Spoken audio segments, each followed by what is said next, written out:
All right. Waiting to pop up on here. Let's see. What's going on? I see one person is on here. Hit me up. Let me know who you are so I can talk directly to you. Again, this is Airbnb, the easy finds. We're going to be talking about Wu-Tang. All right, I like that. We'll be talking about, how to find some of the easy, low-hanging fruit. Hop on here. Let me know where you guys are out of. I'm going to show you guys how to do this real quick. This is one of just many things that, many ways to find stuff, man. Let me see. Welcome. All right. Okay, I got that. Participants. There we go. Cool. Let me know where you guys are out of, and we'll go ahead and get started. What's up, Ed? I know you out of Texas. I always want to say Dallas, but I know it's north of Dallas. Hold on a second.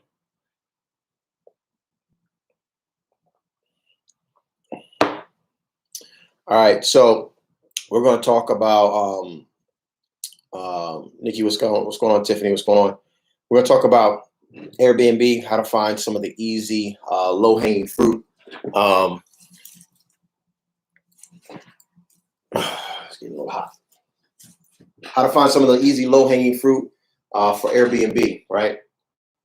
And just to kind of set the tone for this, what I want you guys to do, and let me know if you guys can hear me. I'm trying to move the microphone a little bit closer without it being in the shot.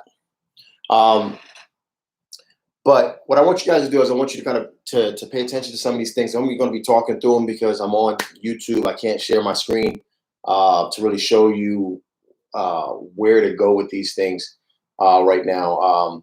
Okay, sounds good. Perfect. And perfect. Thank you. So I'm gonna, not gonna be able to share my screen exactly with you guys, but I want you to just kind of, if you have the chance, if you're not driving, I want you to kind of just follow along. So as I tell you and describe what I want you to do, you'll be able to kind of go along and follow along the process. All right.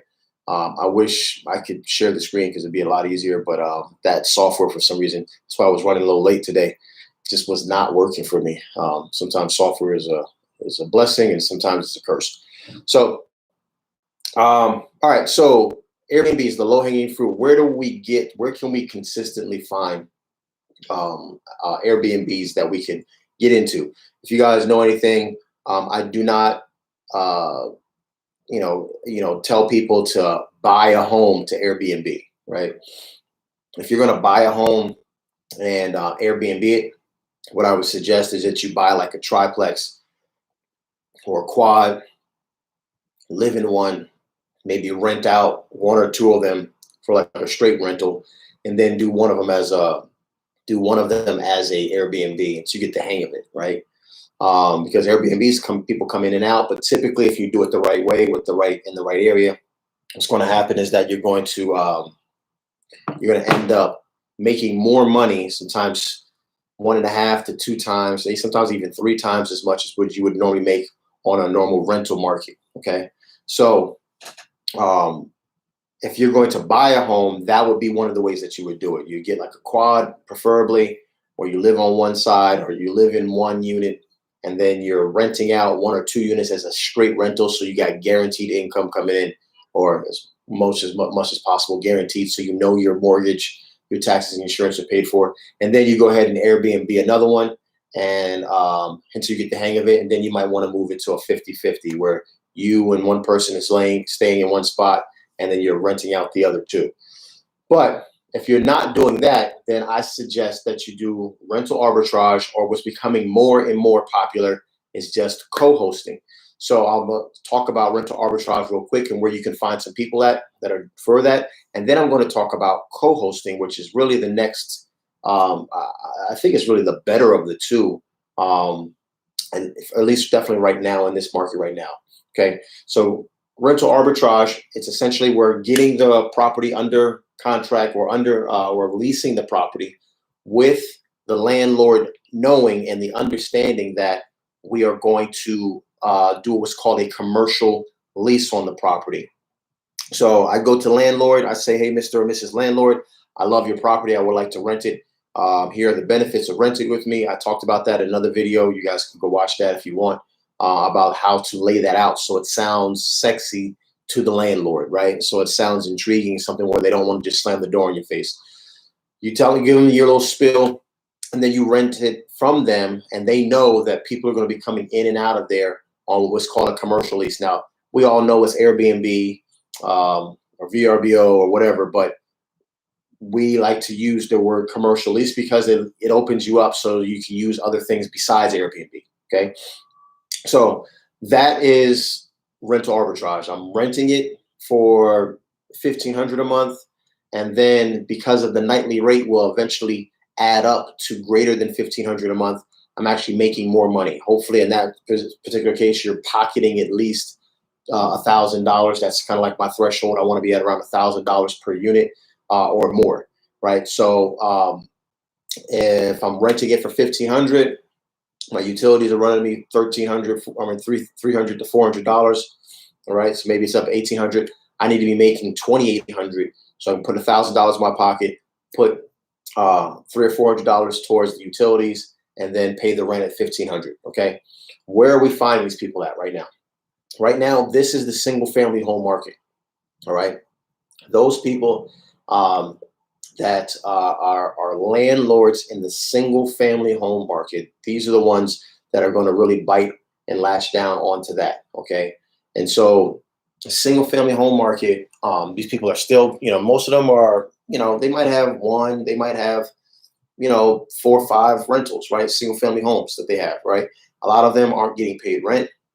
A lot of them, you can work something out where in lieu of, and here's where I want you to think about it. A lot of them haven't gotten rent, right? So think about this. You're a landlord, you own property, you been paying your mortgage, right? Or struggling to pay your mortgage.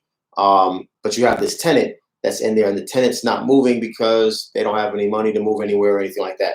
So this is where you can get creative with things, and you can you can basically come to them and say, listen, why don't I, instead of me putting up first, last security or first and security or whatever they're asking, why don't I talk with your tenant and see if we can pay them to move out? You're obviously not getting anything from them now, and we'll do like a cash for keys type of a deal where we don't have to go through the court system where, listen, you're going to lose this regardless. How about get some money, once everything hits and then we start lifting and we start throwing, eviction court starts kicking back up to full speed, you're going to get evicted. You haven't paid rent.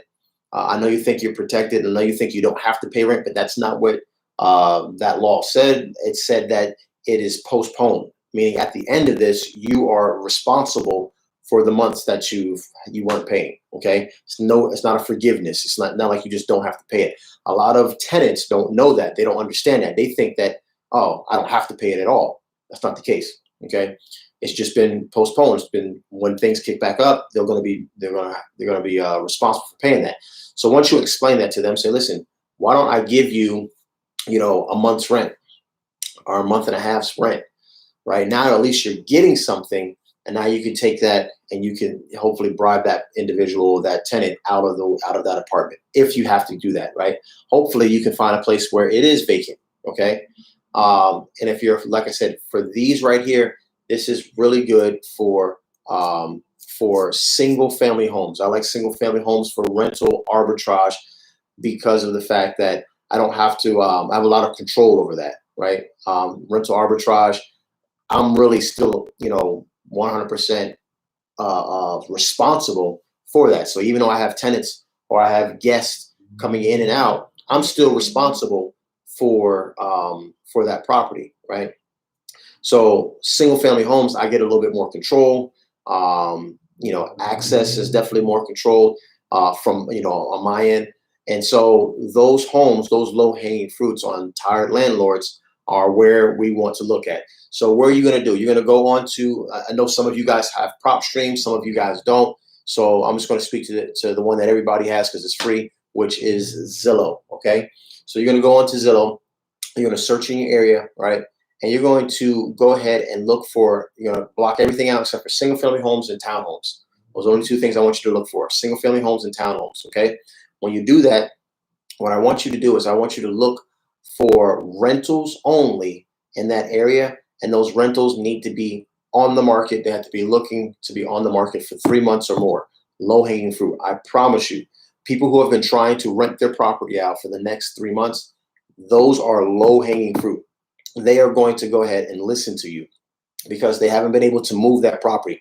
The cool thing, I'm just eating some quesadillas, drinking some water.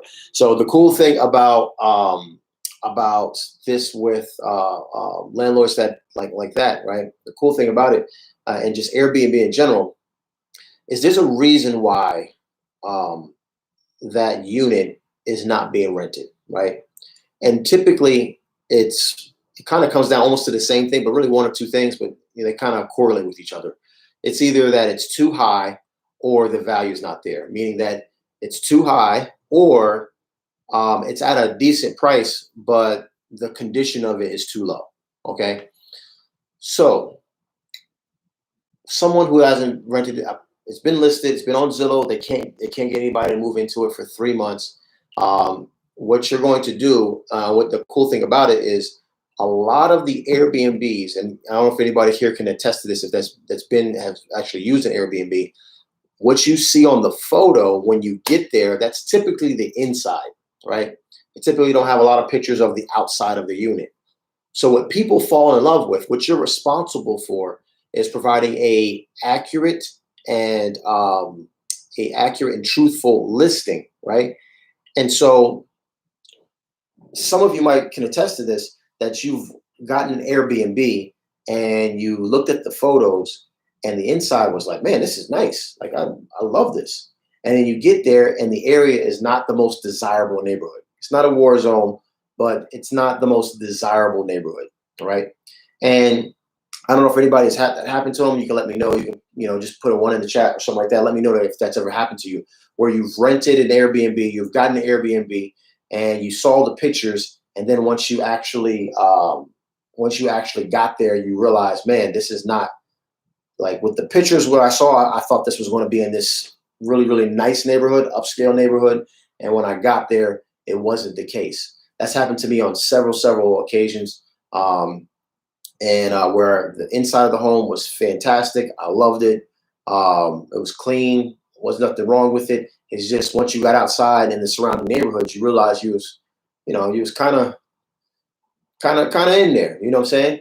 So, but the good thing about that with Airbnbs, a lot of times you can get away with that because people are not planning to stay there for a very long time, and you'll read multiple reports or once people, when people check out reviews, you'll meet multiple reviews where say, hey, the stay was fantastic, but the outside, the neighborhood wasn't the best or something like that, right?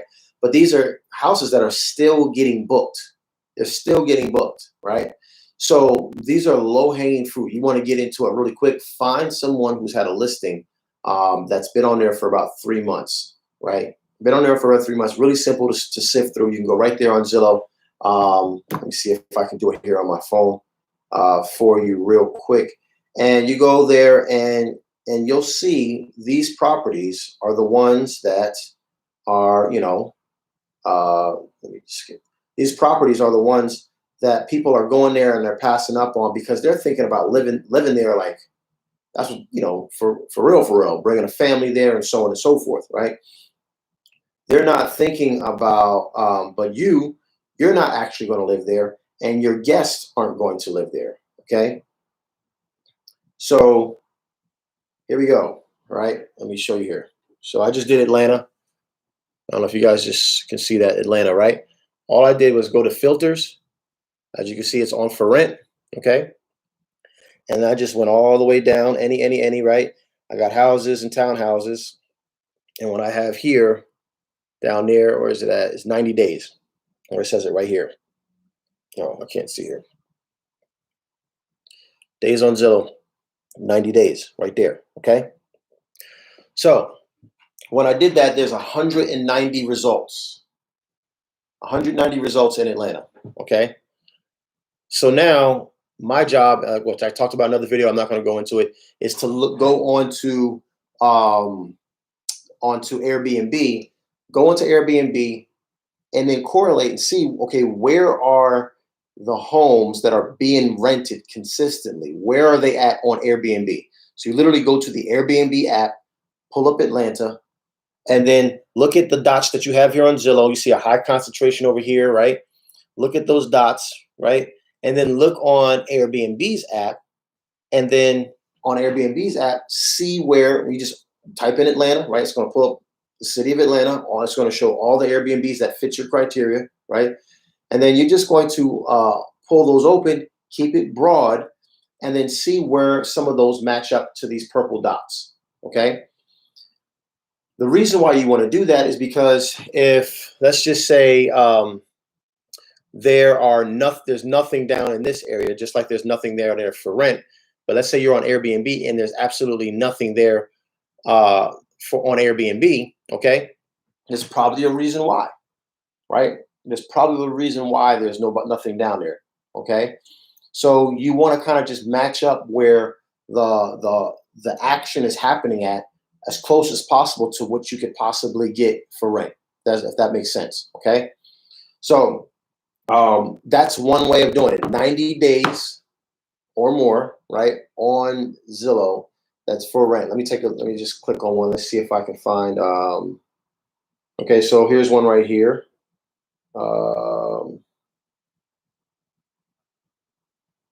So this one was one of the ones that were on there for 90 days. Okay. It's $1,200 a month. It's a 2-bedroom, 1-bath. It's about 1,056 square feet. And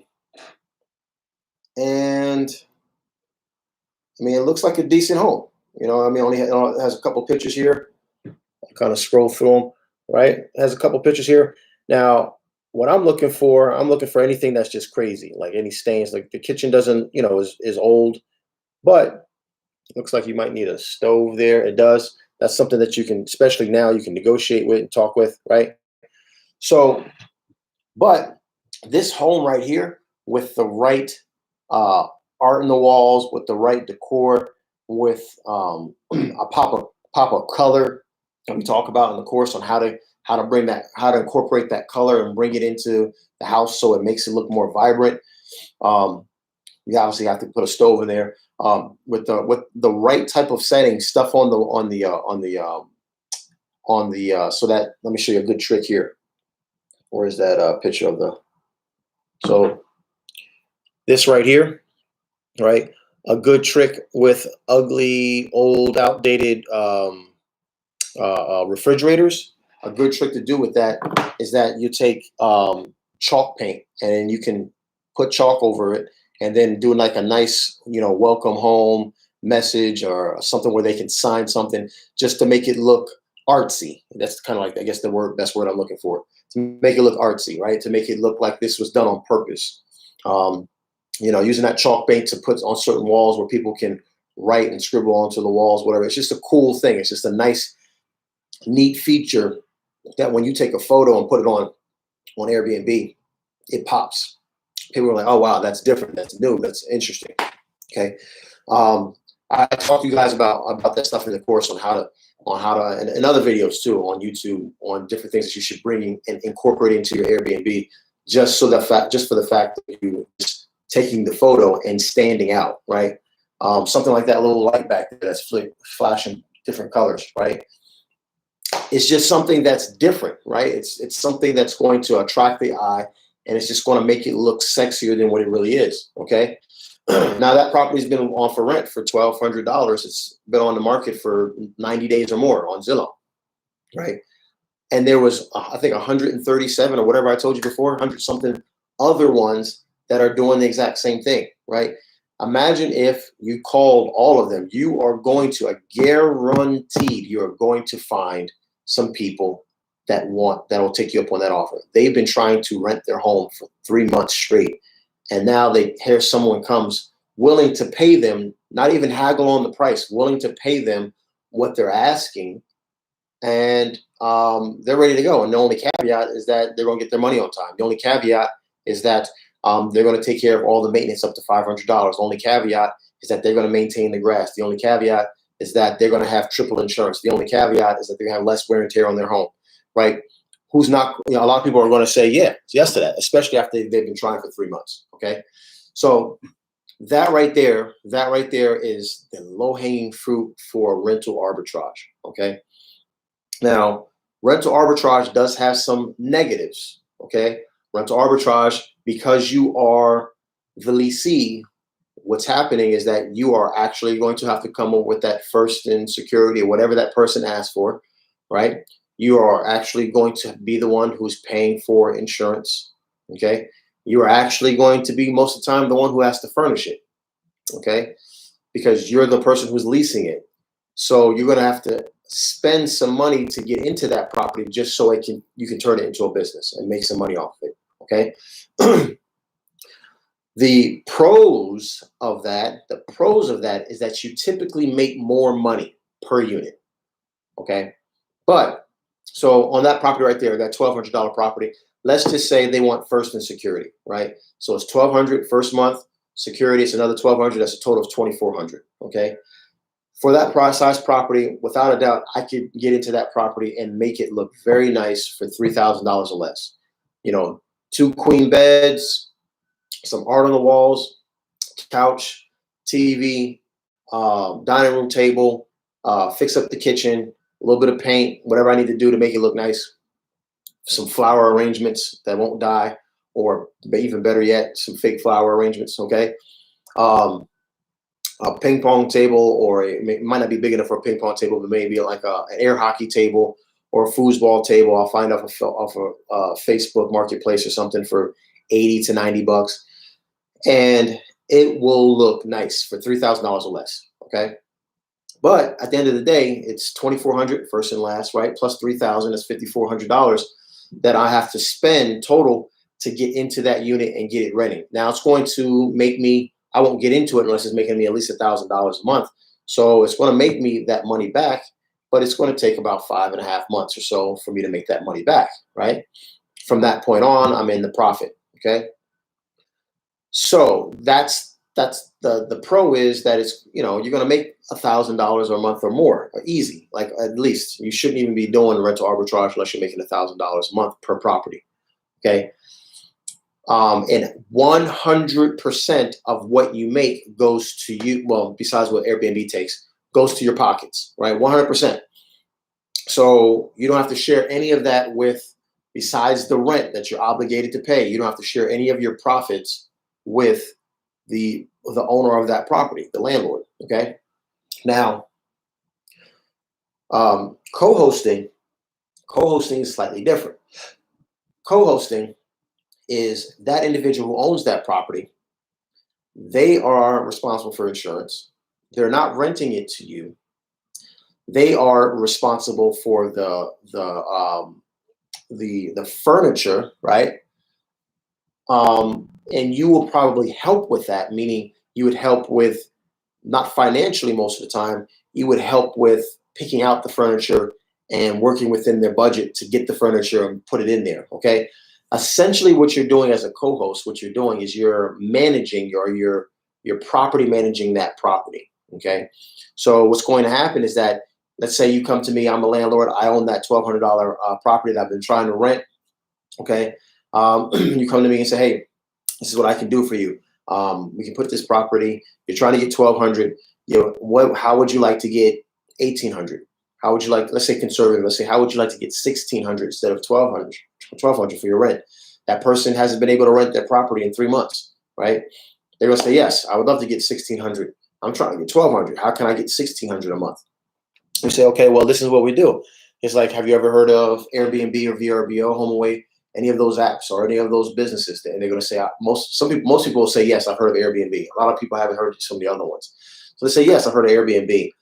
How does this work? Well, this is what it's going to happen is that you will actually be the host, meaning that you will be controlling everything that happens. When money comes in, when people make a booking, it doesn't go to me, it goes directly to your account. But I'm going to be the person behind the curtain. I'm going to be running the show.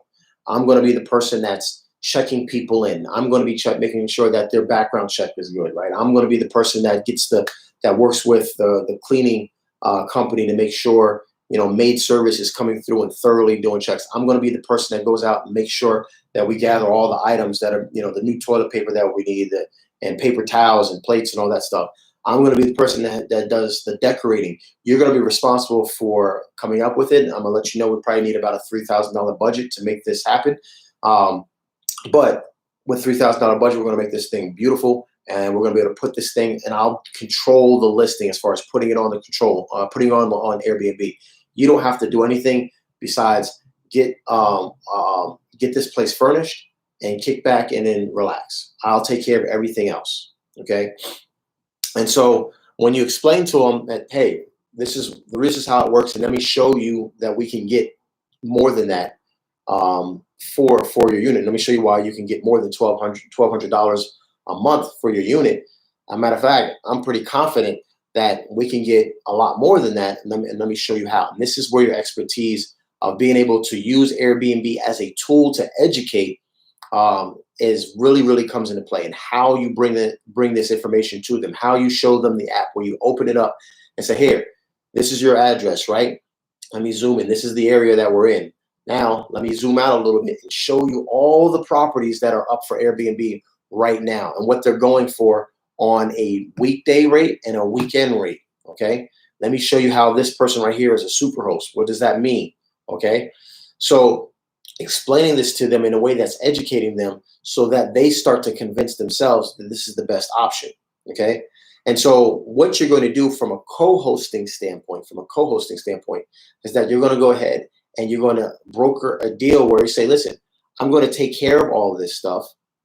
You're going to be able to get more money for your rent. And what I do for managing this is I only charge 25%. So 25% of whatever comes in that you get paid, that goes directly to you at the end of the month, we're going to total that up, because I'll have access to see what's going on. I won't have access to the billing or where the money goes to, but I'll have access, and obviously I'll have firsthand knowledge because I'll be the one checking people in and out. And so I'll know how much money has come in, and I'll invoice you for 25% of whatever that is. Now that might be 20%, might be 25%. You might get 50%. It's whatever. It depends on how much of a headache that property is, and it depends on what you can negotiate to, right? But nevertheless, whatever you negotiate when you broker that deal, you will go ahead and at the end of the month, you will collect that money in the form of an invoice, right? So you'll invoice them. Let's say you settle on 25%, you'll invoice them for 25%. So let's say let's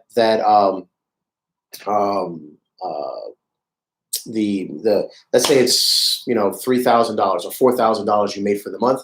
You're going to invoice them for $1,000.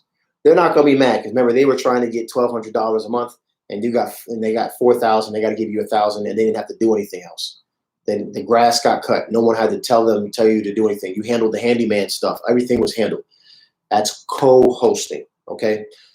Where are the low-hanging fruit for co-hosting? Besides what I showed you with those, a lot of the low-hanging fruit are in units that are less than 20 units, or apartment complex that are 20 units or less. Okay. These are people that are not so big that they have this monstrous budget where they can go without getting paid from rents, getting rents for multiple people. If they lose, if someone who's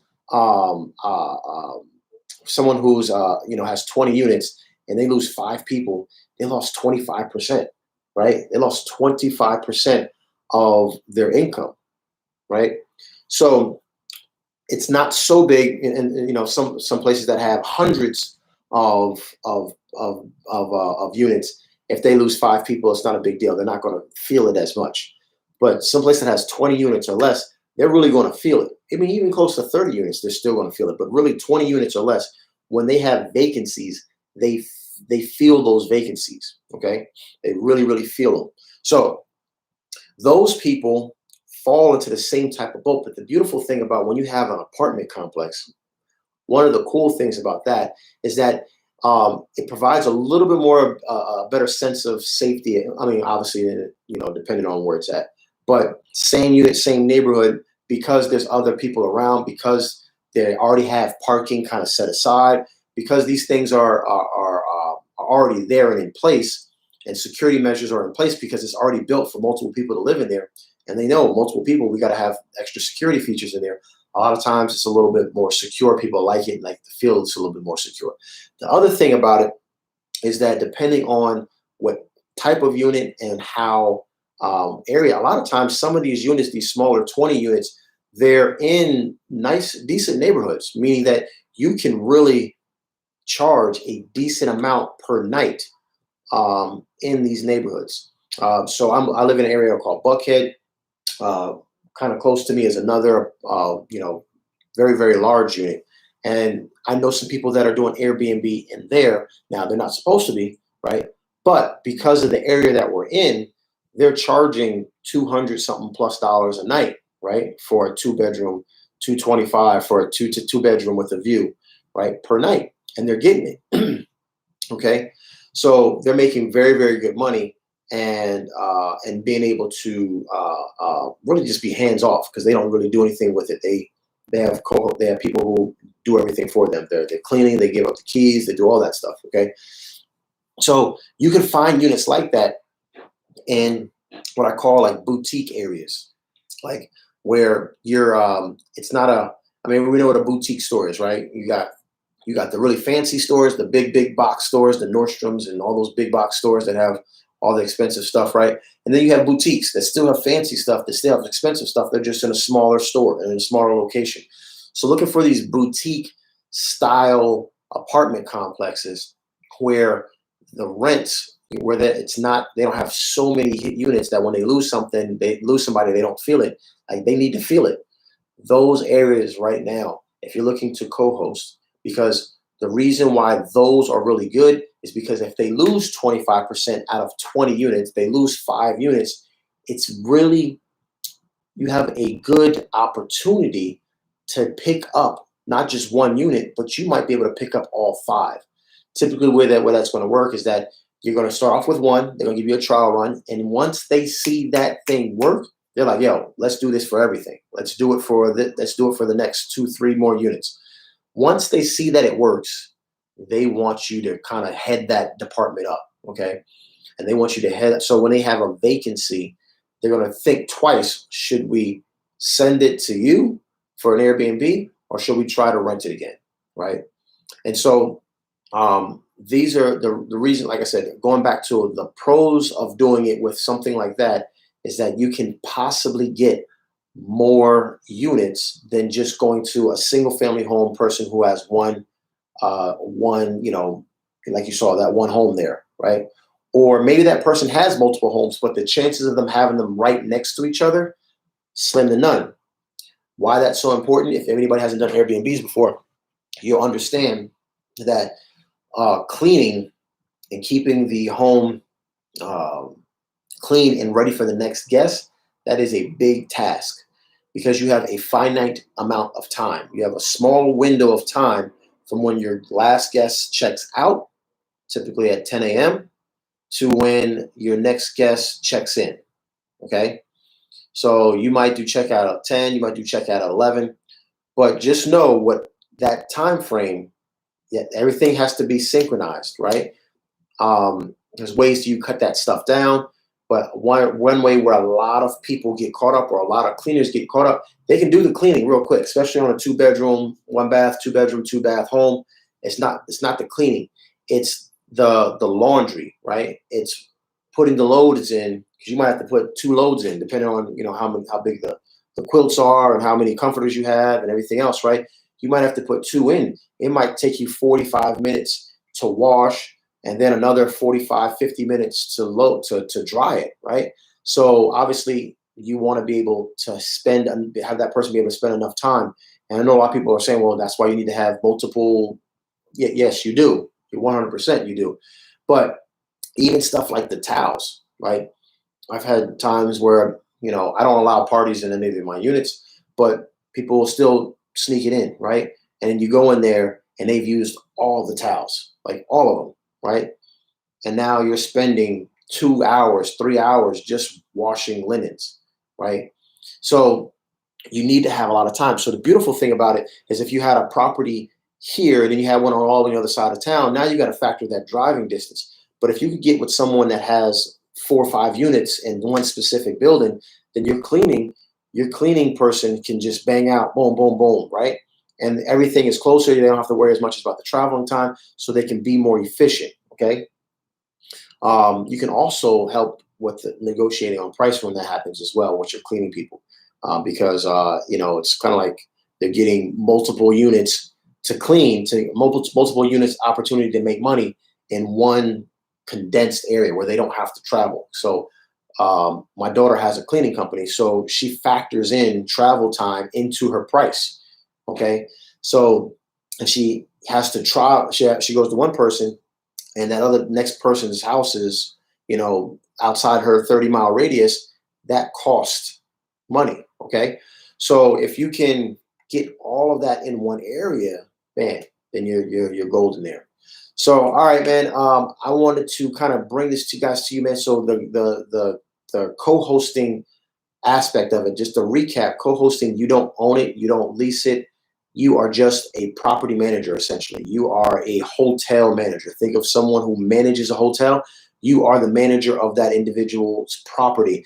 What you want to do as much as possible is you want to try to do that in a property that has multiple units, a multifamily unit, okay, apartment complex. So like I said, right now, the low hanging fruit are units, 20 units below. You might even be able to 30 units and below, but 20 units for sure. When they have vacancies, they fill those vacancies. There's a vacancy in this building that I'm in right now, and it's been vacant since last summer. And they're like, okay, why? Because it's a lot of units. They don't feel it in their pockets as much as someone who's vacant one unit, but they only got 20 units out of, and that one unit's vacant. They're going to feel that a lot more. Or someone who has 4 units and one of those are vacant. See what I'm saying? So the low hanging fruit, the ones that you need to go after are those. And you can do the exact same thing here on Zillow, but instead of doing instead of doing single family homes or townhouses, just click on apartments and it'll only bring up apartment buildings, things that have duplexes or higher. Okay. And then you can see, okay, and do the same exact filter, 90 days or more. Somebody typically, especially larger units, anything more than 4 units or 5 units, they probably have a property manager in place. That property manager, if they have a unit that's been vacant for 3 months, 90 days, that unit's been vacant for 3 months, trust me, they are desperately looking, because that property manager's job is on the line. Their whole job is to maintain the property, answer requests for maintenance and those things like that. But their main thing is to push 100% vacancy or as close possible to it. So if they have a unit that's vacant for the last 3 months, they are desperately searching someone who wants that unit. Okay. So that's where I want you to go. I want you to kind of fix your eyes on looking for those people, which also brings me up to talking to property managers. What you can do is you should, number one, be entrenched into in this world of real estate, right? And start getting yourself immersed in the world of real estate. And Facebook is a fantastic tool where you can search for small groups. There are property manager groups within Facebook where you can go ahead and you can post things and start conversations up and start to ask dialogue. I'm start to get dialogue going about what's happening in the rental market, right? And then you can throw questions out there after you start to get in there. What are you guys thinking about subsidizing straight rentals with Airbnbs when those units are not being rented, when you have a vacancy over 3 months? And you'll start to see that people will engage with you in those type of conversations, and they'll go ahead and they'll talk about, they'll talk about what's happening in their own buildings, right, in their own units. Get in contact with those people. Start forming relationships with those people so that they get to know you on a personal level, and they'll vouch for you. They'll bring things to you, right? They'll let you know, oh, not my building, but I have a friend who has, a 12-unit apartment complex, and they got these 2 units that they just can't rent for anything, right? They'll start to spill the tea, right? They'll start telling you what's going on in that world. You're not in that world. You're not in the property management world, but those people are, right? And they'll if you bring them value, right? If you talk to them and you start a relationship with them, a lot of them will start to bring you stuff. This is not for an Airbnb, but we went to go see a property yesterday to purchase it from a property management that my partner started a relationship, professional relationship with, right? Just talking back and forth. And she said, hey, the owner of this was a single family home. The owner of this home, he's trying to liquidate, right? He wants to sell his property. And they told us the price. We were like, let's go. We wanted to go see that property immediately yesterday. We saw it yesterday. We put a contract on it before we even left the house. We sat there right in the car, wrote the contract up, sent them the contract, and said, hey, we're ready to go, right? But that happened because of a relationship that he built with a property manager. Okay, I talk about property managers a lot. Like they're the gatekeeper to a lot of these properties that you want to do business in. Whether it's not you're trying to wholesale it, trying to sell it, you're trying to use it for rent and for Airbnbs. These people have inside scoop. They have the inside knowledge. They talk with their owners. The owners, they hear their owners say, man, things are getting tough, man. They know because they're managing the property that, 50% of the people that are in their units haven't paid rent in the last 3 months or whatever, right? So they know these things, and those are the gatekeepers. Those are the people that you want to speak with. Stacey said, if we are property managers as a co-host, why would a property manager work with us? What's in it for them? Because, so the property manager, this is a very good question. So as a co-host, you are not a property manager. I just want to I want to make sure that you hear what I said. It's like you are a property manager because, at least in Georgia, to be a property manager, you're supposed to be a real estate agent, okay? This is why it's called co-hosting. I'm just trying to paint the picture. So think, when I'm telling you that, Stacey, think of what a property manager does for a landlord, for a home, right? They take care of any maintenance issues, right? They're in charge of collecting rents. They might have to go to eviction court, right? They're going to run the day-to-day business of that unit or that property, okay? They're going to make sure the grass gets cut, the garbage takes out, and if people are playing their music late at night, the owner doesn't get called, they get called and handled, right? That's their job, okay? So same thing with managing as a co-host for Airbnb. You're not a property manager. You're like a property manager in the sense that on the Airbnb side, you're going to do a lot of the same things. You're going to get the complaint calls. When somebody wants more towels, it's not going to be the owner. It's going to be you, right? If someone breaks something, you're the ones that's going to handle it. Obviously, you're going to let the landlord know, but you're the ones that's going to handle it. You're going to be the person that's in charge of making sure the grass gets cut. You're going to be the person that's in charge if the toilet gets clogged, that they handle that. So you're like a property manager, but you are not a property manager. So what's in it for the property manager, the real property manager in that particular case, is they get to keep their job. Because what's happening is this. Remember, this is not, oh, this thing was vacant for 2 days. It's now been vacant for 3 months. When I had my property manager at 5 different single family homes, that my property manager, her job was to make sure that my properties were full and that they were collecting rent. If she doesn't do that, I don't want her, right? I will fire her, and then I will find another property manager that knows how to market and get people into my properties.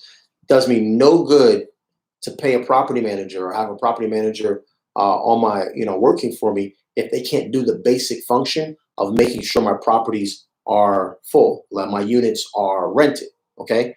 So what's in it for that property manager is that they get to come up with possibly come up with the solution. It's really you coming up to them, right? But they get to present this solution to to their landlord, and their landlord, the owner of that property, is going to say, well, shoot, man, as long as money keeps coming in, I can keep paying you.